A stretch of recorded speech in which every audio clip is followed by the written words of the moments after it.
નમસ્કાર ખેડૂત મિત્રો, કૃષિ ધિરાણ કેવી રીતે મેળવી શકાય એ તમને આજે પ્રેક્ટિકલી રીતે સમજાવીશું, કારણ કે એ ધિરાણ મેં પણ લીધેલું છે. તો ચાલો જાણીએ. આપ નવા હો તો ચેનલને સબસ્ક્રાઇબ, લાઈક અને શેર કરજો.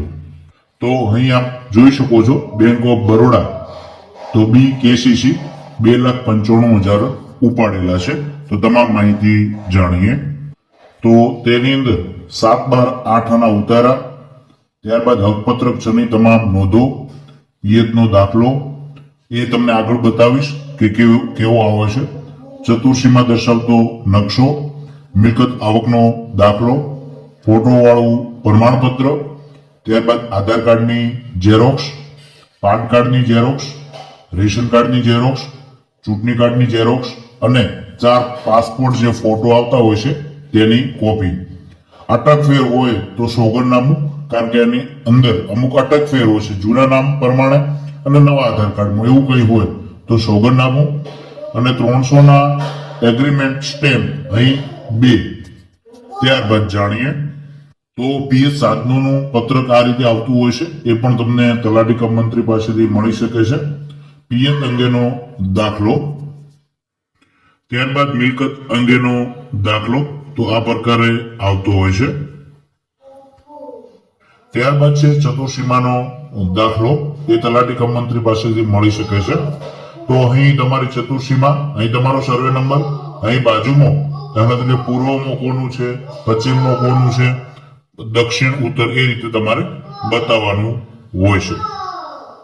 તો આ તમામ ડોક્યુમેન્ટો સાથે બીજું કે કઈ બેંક આપશે તો તમારે તમારા ગામની અંદર અથવા તમારા વિસ્તારમાં પૂછી લેવાનું કે કઈ બેંક KCC આપે છે. રાષ્ટ્રીયકૃત બેંકો પણ આપતી હોય છે, સેવા મંડળી પણ એ ધિરાણ આપતી હોય છે.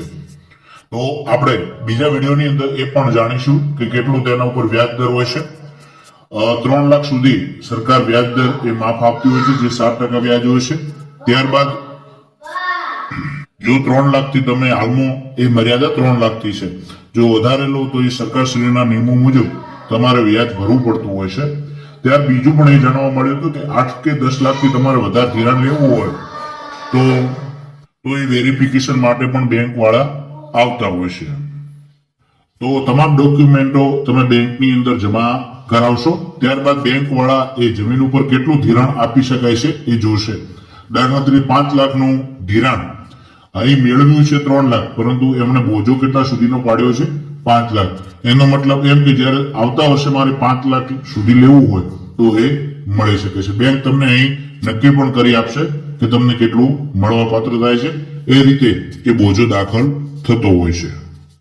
તો અન્ય કોઈ પણ પ્રકારનો પ્રશ્ન હોય તો નીચે જરૂરથી કોમેન્ટ બોક્સમાં જણાવતા રહેજો, જેથી અમે આગલા વિડીયોની અંદર નેક્સ્ટ જ્યારે પણ વિડીયો બનાવશું ત્યારે તમામ પ્રશ્નો લઈએ.